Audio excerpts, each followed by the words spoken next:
Bienvenidos, extraños y extrañas. Entrad libremente, por vuestra propia voluntad, y dejad parte de la felicidad que traéis.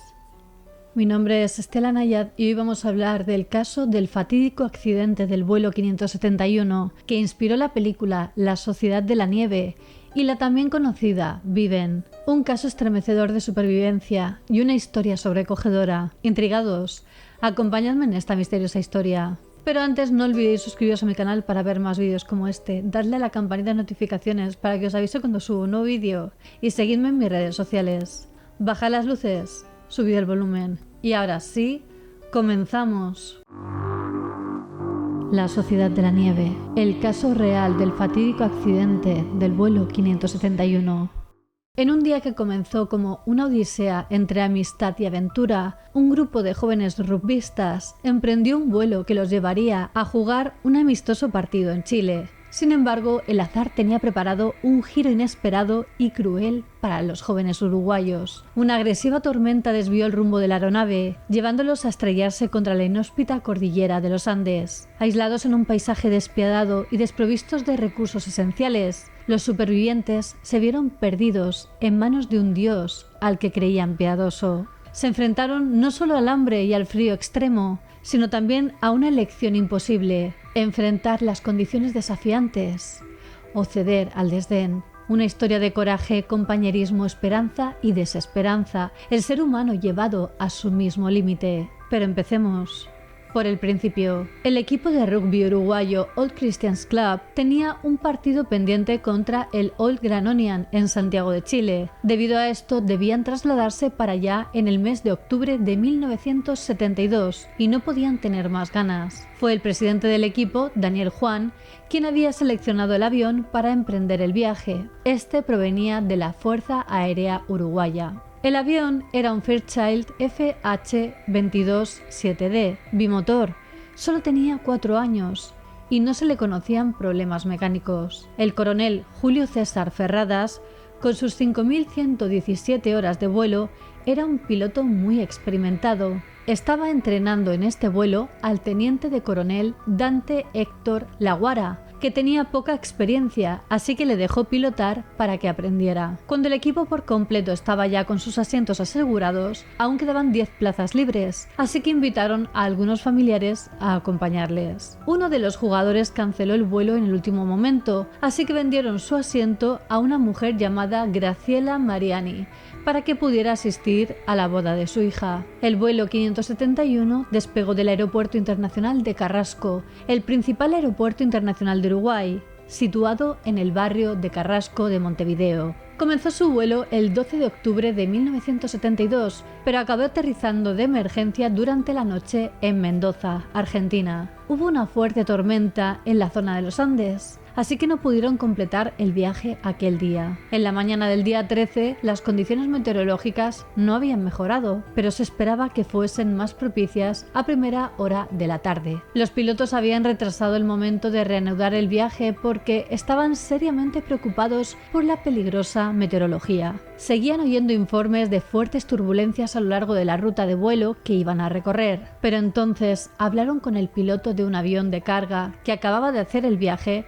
Ya a regañadientes determinaron que su avión podía soportarlo. Pensaron que podían volar sin peligro esa misma tarde, aunque por lo visto, en los Andes, el momento más peligroso para volar es justo en esas horas del día. El aire caliente se eleva desde las zonas más bajas y alcanza el aire frío de las montañas, creando fuertes corrientes y una espesa niebla. Los pilotos se sintieron aún más presionados para abandonar Argentina. Podían seguir el viaje hasta Santiago o llevar a todos de vuelta a Uruguay. Resulta que las leyes argentinas de la época prohibían a los aviones militares extranjeros permanecer en suelo argentino más de 24 horas. Técnicamente, su avión se consideraba una aeronave militar. Además, el equipo de rugby también tuvo confrontaciones con ellos. El pasajero, Nando Parrado, declaró cuando todo acabó que creía que el mal comportamiento del equipo también influyó en la decisión de volar. Se quejaron de muy malas maneras a los pilotos y les insistieron una y otra vez para que les llevaran a su partido. Los pilotos Ferradas y Laguarara cedieron a toda esta presión y decidieron volar cuando no estaban tan seguros de que fuera una gran idea. La ruta directa a Santiago requería que el avión volara a unos 26.000 pies, lo que era complicado. La nave en sí no estaba construida para volar a más de 28.000 pies, lo que no les daba mucho margen si algo salía mal. Además, este vuelo estaba lleno de tipos grandes y atléticos y su equipaje. Sería muy difícil calcular la cantidad de combustible necesario a tal altura. Así que los pilotos decidieron tomar una ruta diferente que les llevaría más tiempo, cerca de 90 minutos más. Supuestamente esta sería mucho más segura, ya que solo les exigiría volar a una altitud de 22.500 pies. Los pilotos planearon un rumbo sur sobre el paso de Planchón, situado en la frontera entre Chile y Argentina. El vuelo, llamado 571, despegó a las 14:18 horas desde el aeropuerto de Mendoza. El equipo se alegró mucho de poder seguir el camino. Mientras volaban, las nubes cubrieron las montañas. La Gurara pronto pensó erróneamente que se estaban acercando a Curicó, Chile. Sin embargo, las lecturas de los instrumentos mostraban todo lo contrario. Debido a la más que densa niebla que les rodeaba, los pilotos no tenían visual de dónde se encontraban y dependían de la radionavegación. Esta mostraba una lectura digital de la distancia a la siguiente toma de contacto por radio en Curicó. Cuando llegaron al paso Planchón, la aeronave aún tenía que recorrer alrededor de unos 60 kilómetros para llegar a la ciudad. A las 15:18 horas, poco después de acercarse al paso, la Gurara se puso en contacto con Santiago. Notificó al control aéreo que esperaba llegar a Curicó en menos de 4 minutos, a las 15:22 horas. Pero el tiempo de vuelo es normalmente de 11 minutos. Los pilotos no sabían dónde estaban realmente. Solo 3 minutos después, la Gurara comunicó a los controladores aéreos de Santiago que estaban pasando Curicó y girando hacia el norte. Pidió permiso para ascender, ya que habían pasado, o más bien creían que habían pasado, un tramo accidentado de montañas. El controlador, basándose en la información que le habían dado, le autorizó a descender 11.500 pies. Mientras la Gurara descendía, las turbulencias hicieron rebotar el avión y de repente el control aéreo dejó de poder establecer contacto con él. El avión cruzó el paso de Planchón y el piloto anunció por el altavoz: abróchense los cinturones, vamos a entrar en turbulencias. Estas turbulencias hicieron que el avión descendiera varios cientos de metros adicionales, cayendo bajo la capa de nubes. Los pasajeros vieron ahora cómo estaban de verdad, realmente cerca de las escarpadas montañas. Aún así decidieron seguir con el ambiente festivo. Bromeaban con cada turbulencia a pesar de las indicaciones de los azafatos con respecto a los cinturones. De repente, uno de ellos miró por la ventanilla y preguntó: ¿se supone que el avión está volando tan cerca de las montañas? La respuesta claramente era negativa. La Gurara había cometido un error del que resultarían muchas vidas perdidas. Había girado hacia el norte y había empezado a descender demasiado pronto, cuando el avión aún volaba alto en los Andes. No habían estado donde creían estar cuando el control aéreo desde Santiago autorizó su descenso. En un intento desesperado, la Gurara aplicó la máxima potencia en un intento de ganar altitud. El avión se puso casi vertical y se sacudió violentamente mientras empezaba a subir de manera brusca. Era demasiado tarde para evitar el desastre. Un momento después, el avión rozó la montaña intentando pasar por encima de un pico de 14.500 pies. La Gurara consiguió pasar el morro por encima de la cresta de la montaña, pero a las 15:34 de la tarde, la cola rozó la cresta. El impacto inclinó el avión hacia adelante, enviándolo hacia otra colisión con la ladera de la montaña, ahora un momento después, donde el ala derecha fue arrancada. Este fuerte golpe hizo que el avión se inclinara hacia atrás y el cono de cola se separó del avión, haciendo que algunos pasajeros salieran volando. Después de esto, el avión volvió a inclinarse hacia adelante durante unos segundos y entonces el ala izquierda golpeó la montaña. Una de las hélices atravesó el fuselaje y el ala izquierda también dejó de ser parte del avión. 2 pasajeros más cayeron por el enorme agujero causado. Finalmente, el resto de la nave empezó a deslizarse rápidamente montaña abajo, como un trineo gigante, antes de estrellarse contra un banco de nieve. Este golpe fue lo que mató a Ferradas, el más experimentado de los 2 pilotos. El panel de instrumentos se le clavó en el pecho. Antes de estrellarse, el avión descendió unos 1000 metros, alcanzando una velocidad estimada de 362 km por hora. El fuselaje se detuvo de golpe en un valle entre Chile y Argentina. En aquel momento no tenía nombre, pero más tarde fue bautizado como el Valle de las Lágrimas. Nando Parrado describió el valle en su libro. Las crestas formaban un semicírculo irregular que rodeaba el lugar del accidente como las paredes de un anfiteatro monstruoso, con los restos del Fairchild en el centro del escenario. 5 personas ya habían muerto al caer el avión en los impactos iniciales. El teniente Ramón Saúl Martínez, azafato de vuelo, el auxiliar de vuelo Joaquín Ramírez, Gastón Costemalle, estudiante de Derecho, Alejo Jauni, estudiante de Veterinaria, y Guido Magrí, estudiante de Agronomía. Los 2 que cayeron unos segundos después de desprenderse el ala izquierda eran Daniel Shaw, ganadero, y Carlos Valeta, estudiante sin especialidad conocida. 5 personas murieron después al impactar contra el banco de nieve. El médico del equipo, el doctor Francisco Nicola, su esposa Esther, Eugenia Parrado, la madre de Nando Parrado, Fernando Vázquez, que no se sabía mucho de él, y el piloto Ferradas. El impacto final del accidente arrancó todos los asientos de sus anclajes y los empujó hacia la parte delantera del avión. Esto causó graves heridas a los pasajeros que aún estaban vivos. El copiloto Lagurara seguía vivo, pero herido de gravedad y atrapado en la cabina. Uno de los jugadores, Roberto Canessa, se había agarrado a su asiento con tanta fuerza que arrancó trozos de tela antes de salir despedido hacia adelante y golpearse la cabeza. Pensó que estaba muerto y recitó un Ave María. Alguien gritó: «Por favor, Dios, ayúdame, ayúdame». Otro hombre gritó: «Estoy ciego». El caos absoluto reinó en aquellos primeros minutos, quejidos, lágrimas, pérdidas. Roberto vio que su amigo Nando Parrado tenía una grave herida en la cabeza. Este entró en una especie de estado comatoso. Aún así, no murió. A continuación, alguien gritó: «El piloto está vivo, el piloto está vivo». Encontraron a Ferradas muerto, pero a Lagurara vivo, atrapado en la cabina. Lagurara, en realidad, se encontraba en pésimas condiciones. Le faltaba poco para fallecer. Pidió a los chicos que fueron a verlo que cogieran su pistola y le dispararan, pero se negaron. Intentaron usar la radio, pero las baterías se encontraban en la cola, por desgracia, y nadie sabía el paradero de esta. De alguna manera, 33 personas seguían vivas, pero muchas estaban gravemente heridas. Roberto Canessa y Gustavo Cervino, ambos estudiantes de medicina de primer año, no entraron en pánico. Se activaron inmediatamente y fueron de un lado al otro del accidente para atender a todos los heridos. Arturo Noguera tenía las 2 piernas rotas. Enrique Platero tenía un trozo de metal clavado en el abdomen. Gustavo extrajo el metal, sacando accidentalmente parte del intestino de Enrique mientras lo hacía. Entonces, ese mismo chico mostró una gran fortaleza y no solo sobrevivió, sino que fue vendado e inmediatamente empezó a ayudar a otros supervivientes. En cuanto Lagurara y Ferradas no lograron contactar con su destino, se envió un equipo de rescate.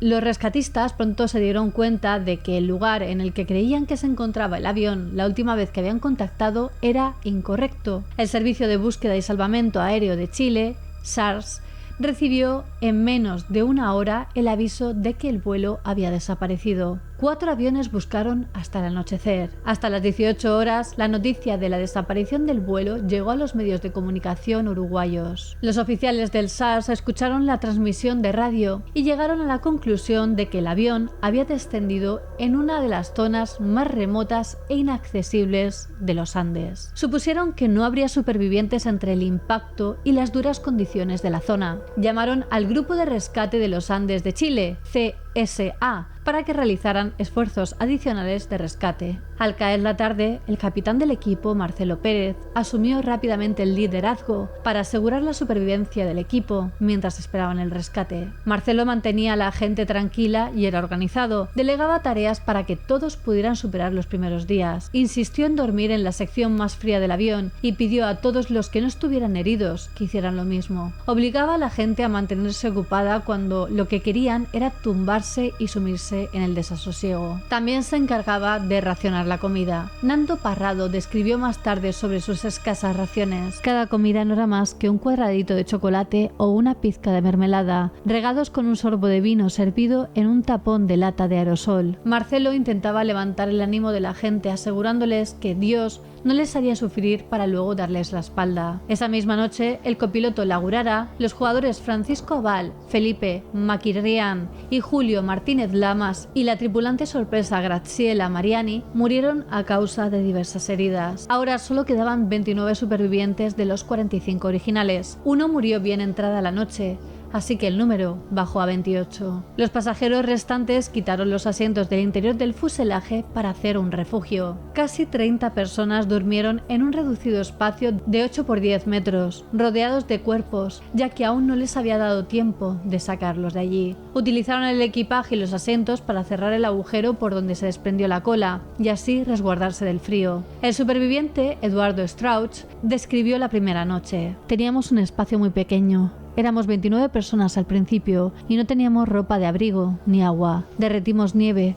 Fue muy difícil porque hacía mucho frío y la nieve estaba por todo el queroseno de los motores del avión. Estábamos rodeados de nuestros amigos que murieron y esa primera noche fue realmente imposible de describir. Antes de morir, La Gurara dijo al grupo que los chilenos sabían que habían pasado Curicó y estaban en las estribaciones de los Andes. El altímetro marcaba 7.000 pies, pero se trataba de un error provocado por el accidente aéreo. Estaban bastante más arriba, a 11.710 pies. La primera tarea del segundo día fue trasladar los cuerpos del interior de lo que quedaba del avión, donde habían dormido, a la nieve. Marcelo Pérez reunió a los hombres para recoger comida y objetos útiles. Él y su grupo organizaron el equipaje formando una cruz gigante que se viera desde el cielo. Los supervivientes intentaron pintar SOS en el avión con pintalabio rojo, pero tuvieron que desistir porque se les agotó. Ese mismo día, 11 aviones de Argentina, Chile y Uruguay buscaron el avión perdido y a los posibles supervivientes. Estos vieron pasar algún helicóptero, pero no pudieron llamar su atención a pesar de que lo intentaron de varias formas. Lo que quedaba del avión no era gran cosa, además se sumaba que era de color blanco.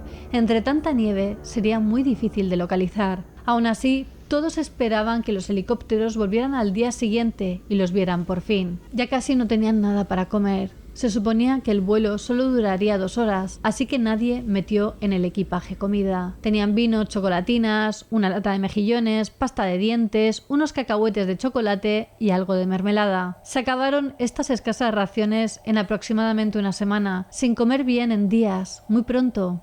Se enfrentaron al hambre. Al principio, Adolfo, el primo de Eduardo Strauch, miembro del equipo, dijo al grupo que iban a tener que comerse los cuerpos. La respuesta general fue de alivio. Muchos de los demás se alegraron de que dijera lo que pensaban, pero no se atrevían a decir. Pero antes de averiguar si serían capaces o no de comerse los cuerpos que quedaron atrás, primero tenían que resolver un problema más urgente: la hidratación. Aunque estaban rodeados de nieve, no podían beber lo suficiente para mantenerse hidratados. Estaba tan helada que les cortaba la boca, les irritaba las encías y les hinchaba la lengua y la garganta. Hubo unos pocos días de extrema preocupación en los que muchos de ellos pensaron que existía una posibilidad real de que pronto murieran de sed. Entonces el pasajero Fito Strauch se le ocurrió una solución creativa. Derritió nieve sobre una plancha de metal y recogió el agua en una botella de vino vacía. Una genialidad. Al conseguir llenar varias botellas, se dieron cuenta de que habían encontrado una forma de mantenerse hidratados. El agua ya no era un problema. Para que no tuvieran que preocuparse de sufrir ceguera por la nieve cuando salieran, Fito también fabricó gafas de sol utilizando los parasoles de la cabina del piloto. La ceguera de las nieves es el dolor y las molestias oculares causados por la sobreexposición a los rayos ultravioletas del sol. Es como sufrir una quemadura solar en los globos oculares. En una zona soleada y cubierta de nieve, los rayos ultravioleta pueden rebotar en la nieve y llegar a los ojos. Además, en las zonas de gran altitud, donde la atmósfera es más fina, hay más rayos ultravioleta que llegan a la superficie terrestre y por lo tanto a los ojos. Este astuto superviviente también convirtió las fundas de los asientos en mantas y los cojines en raquetas de nieve para facilitar la salida al exterior para ir al baño y demás. El estudiante de medicina Roberto Canessa confeccionó hamacas para que durmieran los heridos. Se convirtió en el principal médico de este variopinto grupo. Hizo todo lo que pudo para curar infecciones, estabilizar fracturas y retirar cuerpos. Utilizaba perfume de mujer como desinfectante, cuchillas de afeitar como bisturís y camisetas de rugby como vendas. Todos los supervivientes acordaron unirse para hacer lo que fuera necesario para superar aquella vivencia. Se repartieron las tareas, intercambiaron las posiciones para dormir de modo que todos tuvieran una oportunidad en el lugar más cálido y se esforzaron al máximo por mantener el ánimo. Gustavo Nikolic y Fito Strauch reconstruyeron con equipaje la señal en forma de cruz para que los aviones de rescate pudieran verlo si pasaban por allí. Álvaro Manguino y Arturo Noguera se encargaron de la producción de agua. Daniel Fernández masajeaba los pies de la gente para que no se congelaran. José Luis Coche Inciarte contaba historias para mantener el ánimo de todos. Roy Harley organizó y limpió el fuselaje. Gustavo Cervino organizó una maleta llena de documentos, medallones, crucifijos y relojes de los fallecidos, con la esperanza de poder devolvérselos a sus familias. A medida que pasaba el tiempo empezaron a surgir tensiones entre los supervivientes que trabajaban activamente y los llamados chicos perdidos. Así llamaban a aquellos que habían caído en la depresión y se negaban a trabajar o a levantarse. Los que trabajaban, como es comprensible, empezaron a estar bastante resentidos con ellos y discutían a menudo. El 15 de octubre de 1972, el pasajero Nando Parrado despertó del coma tras recuperarse de un edema cerebral. Estaba rodeado de caras conocidas que le decían: «Nando, ¿me oyes? Nando, nos estrellamos». Después del accidente pensaron que estaba muriendo y pusieron su cuerpo con los demás al final del fuselaje. Solo los más sanos fueron colocados en el lugar donde se mantenía el calor. Su cabeza yacía en la parte más fría del avión, lo que evitaba que se le hinchara el cerebro. Diego Storm, otro estudiante de medicina, lo sacó durante la primera noche, lo que evitó que muriera congelado. Un cuidadoso equilibrio de acontecimientos mantuvo con vida a Nando. La nieve y el hielo beneficiaron de alguna manera a todos los pasajeros heridos. El frío impedía que las bacterias crecieran y propagaran infecciones mortales y aliviaba el dolor. Nando preguntó por su familia y los supervivientes le dijeron que su madre Eugenia había muerto y que su hermana pequeña Susana estaba gravemente herida. Nando desde entonces se encontró inmerso en intentar curar a Susie, con la que tenía una relación realmente cercana. Los supervivientes habían encontrado una radio de transistores estropeada y el pasajero Roy Harley, estudiante de ingeniería, fabricó una antena con cable eléctrico del avión. Pudieron escuchar las noticias del accidente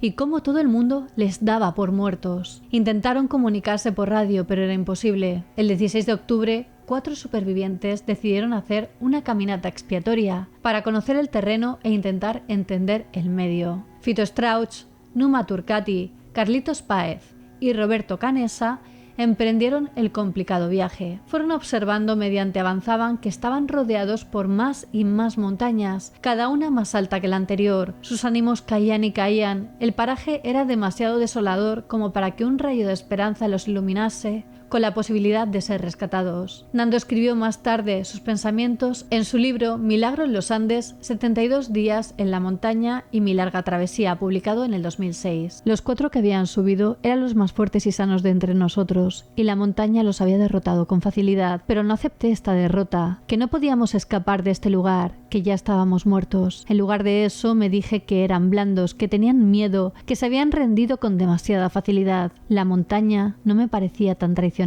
El 21 de octubre, después de 142 horas de vuelo, los equipos de rescate suspendieron la búsqueda.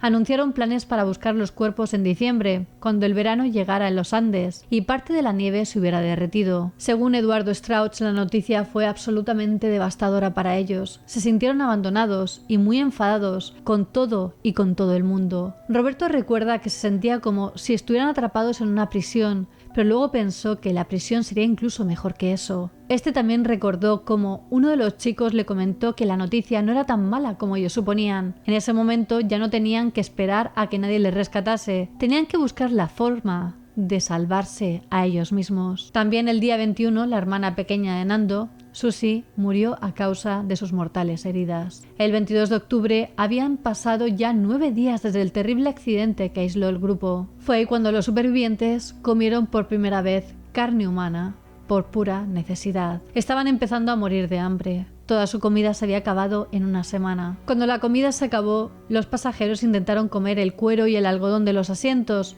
pero los productos químicos hicieron que se pusieran enfermos. Todos estaban cada vez más enfadados y frustrados. A medida que pasaban los días sin comida, el superviviente, Nando Parrado, se levantaba de vez en cuando y se quejaba de la ausencia de alimento. Más tarde escribió: «Pero claro que había comida en la montaña. Había carne en abundancia y toda al alcance de la mano. Estaba tan cerca como los cuerpos de los muertos que yacían fuera. Me desconcierta que, a pesar de mi compulsivo afán por encontrar cualquier cosa comestible, ignorara durante tanto tiempo la evidente presencia de los únicos objetos comestibles a 100 millas a la redonda. Hay algunas líneas, supongo, que la mente es muy lenta en cruzar. Durante la primera semana muchos de ellos intentaron prepararse mentalmente para comer carne humana. Algunos de sus cinturones empezaron a encogerse una muesca cada día debido a la rapidez con la que perdían peso. Al final, todos los supervivientes perdieron entre 15 y 20 kilos en los 72 días que transcurrieron entre el accidente y el rescate. Todos eran bastante delgados y estaban en forma ya al principio, por lo que la mayor parte de ese peso era masa muscular. Cuando se tomó la decisión de comerse los cuerpos, Roberto, Fito, Gustavo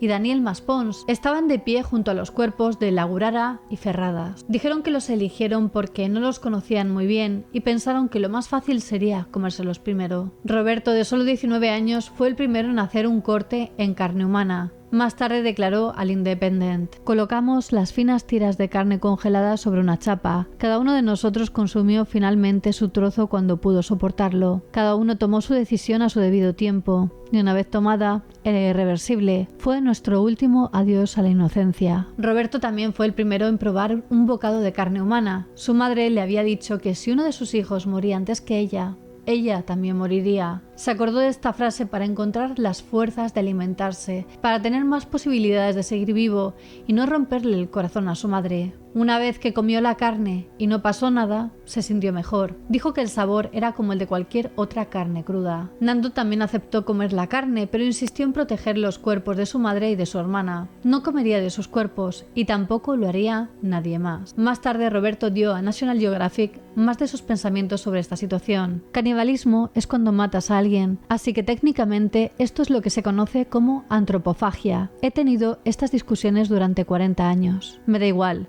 Tuvimos que comer estos cuerpos, y eso fue todo. La carne tenía proteínas y grasa que necesitábamos como la carne de vaca. La antropofagia se define simplemente como la ingesta de carne humana por seres humanos. Algunos consideran este término sinónimo del canibalismo, otros lo consideran diferente de la manera que Roberto acaba de describir. Eduardo Strauch se obligó a comer pensando que era la única forma de sobrevivir. Físicamente, al principio le resultaba difícil comer la carne, pero con el tiempo se acostumbró y acabó absolutamente desconectado del origen de este alimento. Parte del problema era en sí comer la carne que provenía de personas conocidas para ellos, personas que eran en gran parte sus amigos. Todos los pasajeros eran católicos y temían ir al infierno. Les preocupaba que comer carne humana pudiera condenar sus almas. Justificaron sus acciones haciendo referencia a la última cena. Javier Mezol y Liliana Mezol, su mujer y la última superviviente, fueron los últimos pasajeros que comieron carne humana. Javier Mezol rezó y leyó una Biblia que tenían y finalmente citó Juan 6:54. El que come de mi carne y bebe de mi sangre tendrá vida eterna y yo lo resucitaré en el último día. Tomad y comed.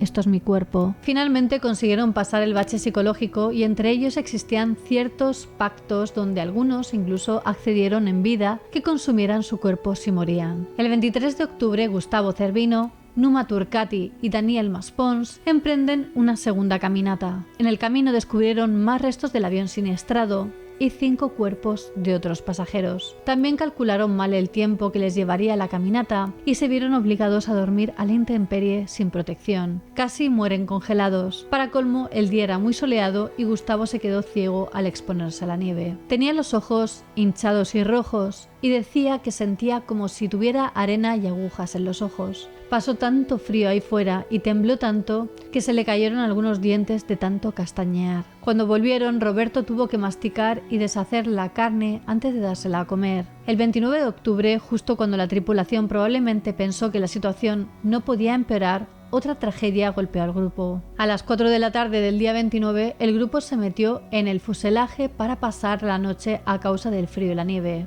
Habían estado oyendo avalanchas a lo lejos durante todo el día, pero según Roberto, la idea de quedar atrapados en una avalancha era muy remota. Mientras dormían esa noche, el avión quedó enterrado bajo 1 metro de nieve y los supervivientes se dieron cuenta rápidamente de que se estaban asfixiando. Roy Harley se despertó por el estruendo de la nieve que descendía sobre ellos. Se levantó de un salto e inmediatamente quedó enterrado hasta las caderas. Vio que todos los que estaban tumbados estaban completamente cubiertos por la nieve y empezó a cavar frenéticamente en busca de ellos. Le aterrorizaba quedarse solo. Roberto fue enterrado junto a Nando.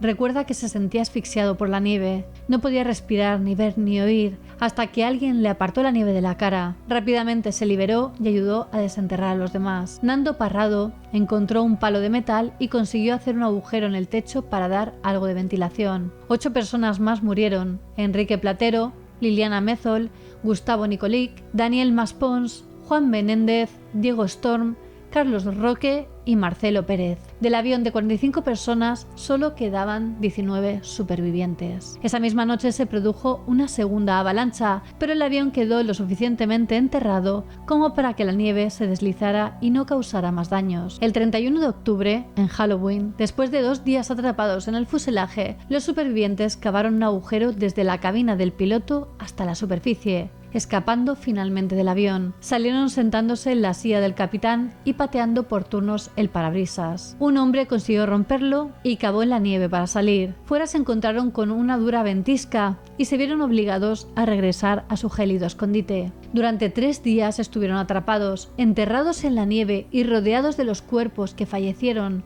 en la avalancha. No tuvieron más remedio que comérselos. No tenían comida, incluso los cuerpos congelados de los que dependían para seguir vivos habían sido barridos por la nieve. Todo el mundo esperaba que alguien hiciera algo, o que nadie hiciera nada, y dejara que llegara al final. Tras la muerte de Marcelo, Eduardo Strauch, Fito Strauch y Daniel Fernández asumieron el liderazgo del grupo. Ellos aprobaban las decisiones del grupo y la gente acudía a ellos en busca de ayuda y de orden. Durante las semanas siguientes, algunos supervivientes hicieron pequeñas excursiones para tratar de ubicarse y encontrar ayuda, pero todos tuvieron que volver. Nando, mientras tanto, seguía manteniendo la esperanza de salir con vida. Soñaba despierto y maquinaba constantemente ¿cómo podría escapar de todo esto? Pensar en superar esta increíble tragedia era lo que le ayudaba a superar los momentos de sufrimiento en la montaña. Planeaba una y otra vez su ascenso, sus provisiones, a quién llevaría con él y las técnicas de escalada. Más tarde escribió: yo sería el motor que nos arrastraría por las montañas.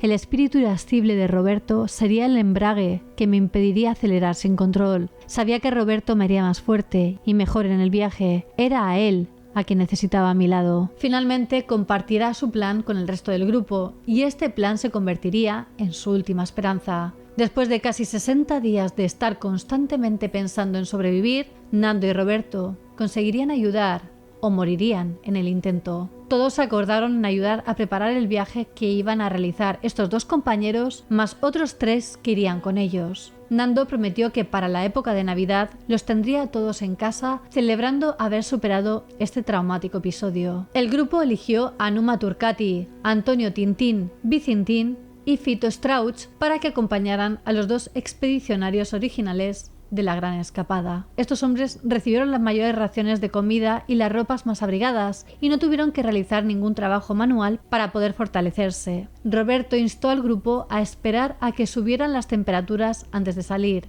El equipo original de 5 personas pronto se reduciría a 4. Fito desarrolló unas dolorosas hemorroides y fue eliminado de la expedición. Numa fue eliminado poco después porque alguien le pisó la pierna y el hematoma se volvió séptico. Numa nunca comía lo suficiente y su cuerpo no tenía fuerzas para combatir la infección. Se deprimió mucho después de que le echaran de la expedición y ahora se negaba a comer. El 17 de noviembre, Nando, Roberto y Tintín comenzaron su primer día de expedición.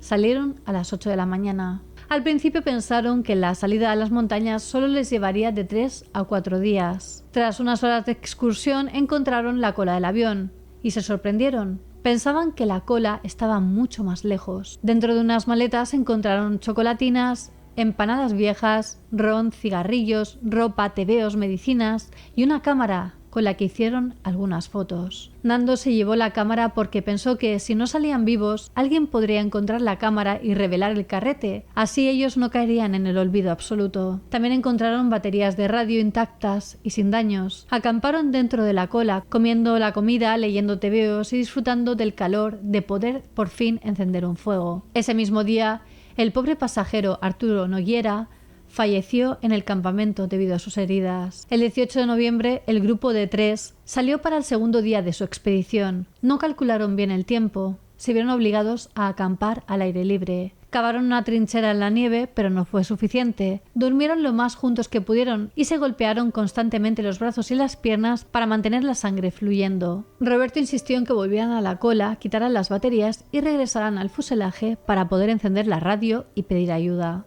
El 19 de noviembre regresaron a la cola y encontraron que las baterías eran demasiado pesadas para llevarlas de vuelta. Decidieron volver rápidamente al campamento, desconectar la radio y llevarla de vuelta a la cola. Cuando los hombres volvieron, dijeron al grupo que habían encontrado más abrigos, comida, cigarrillos y las baterías, pero que eran demasiado pesadas para llevarlas. Decidieron llevar la radio a las baterías. Al volver a la cola, el grupo de expedición llevó consigo al estudiante de ingeniería Roy Harley. Lo que no sabían era que las baterías no tenían suficiente voltaje y que su plan fracasaría. También, el 19 de noviembre, el pasajero Rafael Echaverren, un estudiante de ganadería, murió de gangrena. El grupo de 45 se reducía ahora a 17. El 23 de noviembre, Roy, Nando, Tintín y Roberto desprendieron la radio de la cabina de fuselaje. Esta tarea inútil les llevó todo el día. El día siguiente, los 4 hombres cogieron los trozos destrozados de la radio, los pusieron en un trineo y se dirigieron hacia la cola. Trabajaron del 24 al 27 para intentar arreglar la radio, pero no consiguieron hacerla funcionar. Consiguieron emitir una señal de onda corta, pero no pudieron obtener una señal de super VHF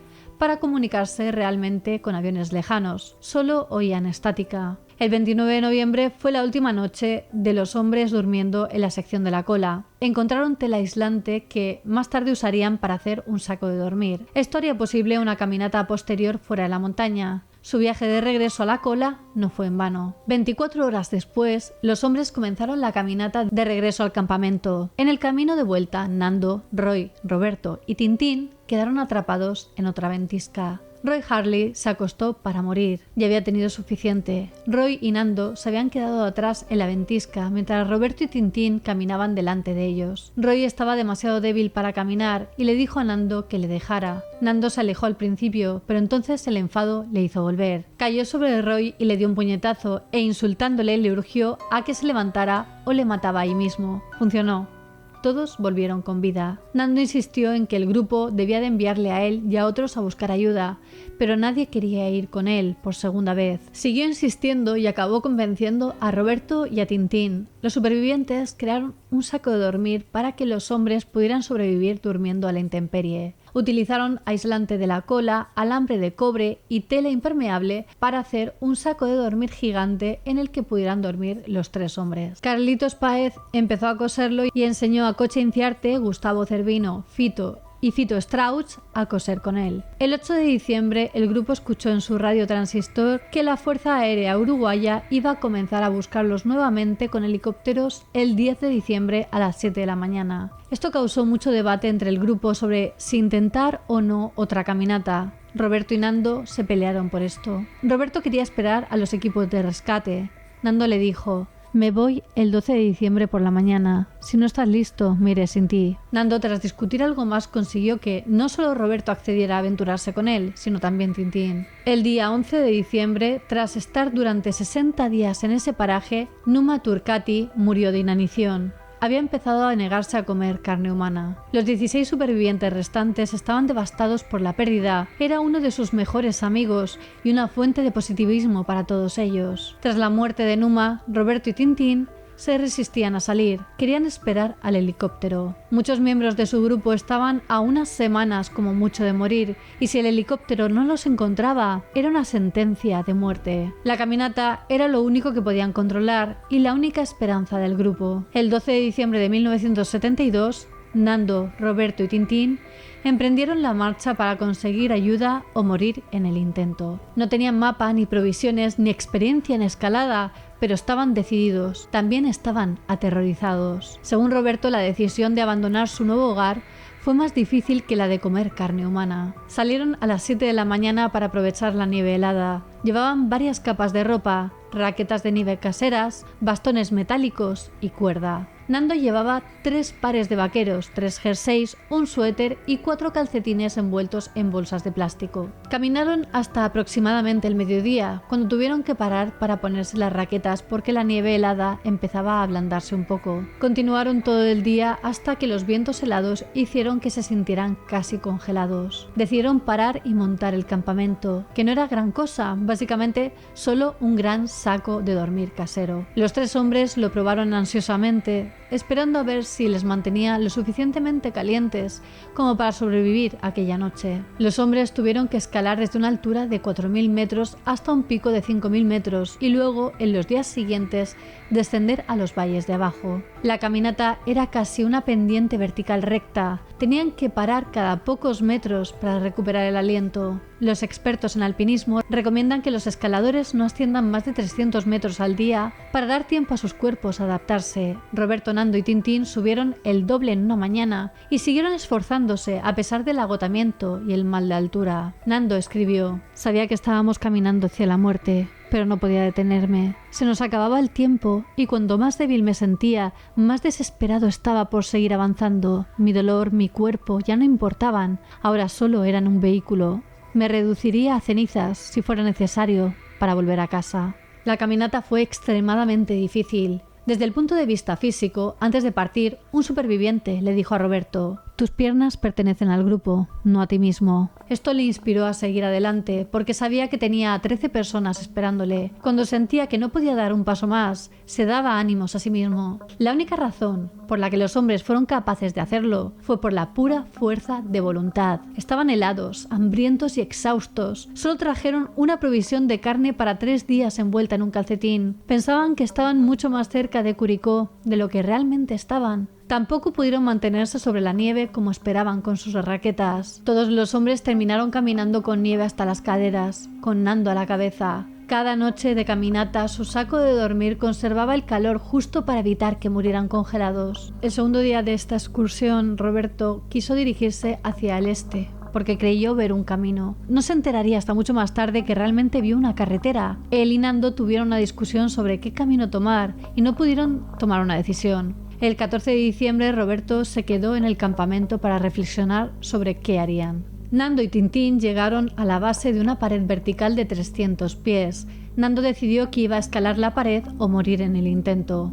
El duro y tenaz joven utilizó un palo para tallar escalones en la pared y llegó a la cima antes que Tintín. Nando pensaba que iba a contemplar los verdes valles de Chile, pero en lugar de eso lo único que veía a todas direcciones eran montañas y más montañas y más montañas de nieve. El 15 de diciembre los 3 hombres llegaron a la cumbre por la que habían estado caminando. Lo que los hombres no sabían era que acababan de subir parte del monte Aconcagua, la montaña más alta de los Andes, sin equipo de senderismo ni la ropa adecuada. El primer pensamiento de Roberto al ver las interminables montañas que le rodeaban fue: «Estamos muertos». Nando divisó 2 picos más pequeños al oeste, no cubiertos de nieve, y un valle en la base de las montañas. Sabía que era la salida y se negaba a perder la esperanza. Los hombres se dieron cuenta de que la caminata iba a durar mucho más de lo que habían planeado. Enviaron de vuelta a Tintín, el miembro más lento de la expedición, para que les durara más la comida. Tintín utilizó un cojín de asiento como trineo y regresó cuesta abajo al lugar del accidente en aproximadamente 1 hora. Los hombres habían tardado 3 días en llegar a este punto, lo que demuestra lo empinada que había sido su subida. El 16 de diciembre, Nando y Roberto comenzaron a descender la pendiente. Decidieron bajar en trineo con sus propios cojines de asiento. En esta primera bajada con ellos, una pequeña avalancha les hizo caer unos 600 pies. Afortunadamente ninguno de los dos resultó herido. Esa noche durmieron en una cornisa con una inclinación de 20 grados. Ambos temieron caerse durante toda la noche. El 17 de diciembre los hombres continuaban la caminata y a las 10 de la mañana escucharon un helicóptero, pero no pudieron verlo. Todavía no tenían ni idea si su caminata es inútil o si sus amigos están a punto de ser rescatados. Roberto y Nando alcanzaron por fin el final de la nieve en ese día y vieron agua potable por primera vez en meses. El 18 de diciembre los hombres llegaron a ese valle verde que veían desde lo alto de la cumbre. Encontraron el nacimiento del río San José en Argentina, un río que se une a otro río y luego a otro, que finalmente desemboca en un pueblo de Chile. Siguieron el río y vieron señales de vida por primera vez desde el accidente. Esa noche encontraron un campamento abandonado, la primera señal de actividad humana. El alivio tuvo que ser enorme, pero en ese momento los cuerpos de Nando y Roberto estaban empezando a fallar por la falta de comida. Tenían las piernas entumecidas, los dedos de los pies ennegrecidos, el corazón palpitante por el esfuerzo y la piel de color blanco verdoso. En la montaña el sol se ponía a las 4 de la tarde. Ahora, a las 16:30, el sol todavía estaba fuera. Esto significaba que ya no estaba bloqueado por las montañas, se dirigían en la dirección correcta, así que siguieron adelante. El 19 de diciembre se encontraron con algunos rápidos del río y decidieron seguirlo hacia el sudoeste para ver si el agua bajaba lo suficiente como para cruzarlo. Todavía hacía frío, pero ya no había nieve. Roberto notó cuánto más oxígeno había a esta altitud. Su mente se sentía más clara. También vio un lagarto, el primer animal que veía en 2 meses. Finalmente cruzaron el río, perdiendo una botella de ron que se habían traído y empapándose. Con la leña consiguieron hacer un fuego considerable y por primera vez en 2 meses se calentaron lo suficiente por la noche. El 20 de diciembre los 2 hombres despertaron con bultos rojos por todo el cuerpo. Habían sido mordidos por bichos misteriosos mientras dormían. Roberto encontró entonces una herradura y este tuvo que convencer a Nando de que la civilización estaba cerca. Entonces ambos vieron vacas, señal de que podría haber un pastor cerca. Nando siguió reacio a hacerse ilusiones para luego llevarse una decepción. Más tarde, ese mismo día encontraron montones de madera cortada en un corral y huellas de botas. Estaban ya muy cerca. Esa noche se sentaron a descansar temprano. Roberto creía que no podía más. Había enfermado de disentería por haber bebido agua del río y estaba muy débil. Los 2 hombres estaban sentados, debatiendo si debían matar a una de las vacas para comer o no, cuando vieron a un hombre. Iba montado a caballo, a unos 300 metros de distancia, al otro lado del río. Roberto le dijo a Nando que corriera tras él. El joven rápidamente corrió todo lo que pudo y pidió ayuda. No había uno, sino 3 hombres. Nando intentó gritarles desde el otro lado del río, pero nadie lo oyó. Hizo todo lo posible por mostrar que necesitaba ayuda, y uno de los hombres por fin pareció entenderle. Desde el otro lado del río, uno gritó: ¡Mañana! Nando y Roberto solo tenían que aguantar una noche más. Este hombre, Sergio Catalán, lanzó entonces a Nando unos panes al otro lado del río y cabalgó 8 horas para ponerse en contacto con la policía local. En el camino se encontró con otro pastor y le pidió que fuese a buscar a los 2 hombres y los llevara de vuelta al pueblo de los Maitenes. Sergio siguió el río hasta un puente que unía el pueblo de Puente Negro con el centro turístico de Termas de Flaco. Detuvo un camión y se dirigieron a la comisaría local de Puente Negro. La policía envió noticias al mando del ejército en San Fernando, Chile, que se puso en contacto con el ejército de Santiago. El 21 de diciembre de 1972, temprano en la mañana, Sergio envió a 2 de sus amigos a reunirse con Roberto y Nando, mientras él regresaba a caballo. Justo antes de amanecer, Roberto vio un destello de luz. El jinete había encendido un fuego para que pudieran verlo. Roberto aún se sentía débil y paralizado, así que Nando se acercó al fuego. Vio 3 figuras sentadas en rocas, 2 hombres y un niño. Nando intentó hablar con ellos, pero seguían sin oírle por encima del río. Su voz era demasiado débil. El hombre le tiró un papel y un lápiz atado a una roca. Nando escribió: «Vengo de un avión que cayó en las montañas. Soy uruguayo, llevamos 10 días caminando. Tengo un amigo herido allá arriba. En el avión aún hay 14 heridos. Tenemos que salir de aquí rápido y no sabemos cómo. No tenemos comida, estamos débiles. ¿Cuándo van a venir a buscarnos? Por favor, no podemos ni andar. ¿Dónde estamos?». El hombre la leyó y les hizo una señal de que la había entendido. 2 horas más tarde, un jinete entró en el claro montado en su caballo. Era un campesino, un mapuche miembro de un grupo de indígenas del actual centro-sur de Chile y suroeste de Argentina llamado Armando Cerda. Sergio le había enviado después de cabalgar a comisaría. Armando los llevó a unas cabañas junto a un pastizal. Allí conocieron a otro agricultor llamado Enrique González. Se enteraron de que estaban en los Maitenes. Enrique les dio un plato de sopa con frijoles, fideos y carne, su primera comida caliente en 70 horrorosos días. A las 18 horas llegaron Sergio y 10 hombres de la comisaría. Roberto y Nando hablaron con el sargento Orlando Menares, que les pidió que indicaran en el mapa dónde se encontraban los supervivientes. Pasaron la mayor parte de la noche respondiendo preguntas, hablando de todo menos del canibalismo. Habían acordado como grupo no hablar de ello. Cuando Nando intentó mostrar a la policía dónde estaban los supervivientes, no creyeron que hubieran cruzado los Andes. Insistieron en que Roberto y él estaban locos de remate. Tardó unas horas en convencerles de que decía la verdad. Nando y Roberto fueron llevados a caballo hasta el pueblo de los Maitenes. La Fuerza Aérea Chilena envió helicópteros a los Maitenes para entrevistar a Roberto y Nando aceptó llevarlos a la montaña. Eduardo Strauch recuerda haber oído en las noticias de la radio que Nando y Roberto habían sido rescatados. Dijo: «La vida volvió a inundar a todos. Fue la resurrección de los muertos». El 22 de diciembre de 1972, 6 supervivientes fueron rescatados del lugar del accidente. Los helicópteros eran demasiado pequeños para llevar a los 14 y el tiempo seguía siendo peligroso. Los miembros del equipo de rescate chileno pasaron la noche con los supervivientes restantes en el lugar del accidente. El 23 de diciembre, los últimos 8 supervivientes fueron rescatados, poniendo fin a 72 días en la montaña y terminando por fin aquella terrible pesadilla invernal. Y bueno, hasta aquí el vídeo de hoy. 16 de los 45 supervivientes originales habían sobrevivido al accidente aéreo, al hambre, a las condiciones meteorológicas extremas, a una avalancha gigantesca y a la batalla mental diaria. Los periodistas fueron en busca de los demacrados, pero afortunados jóvenes en cuanto regresaron. Al principio los supervivientes dijeron que comían queso, comida del avión y luego plantas y hierbas, pero nadie se lo creyó y la verdad salió a la luz rápidamente. Adivinaron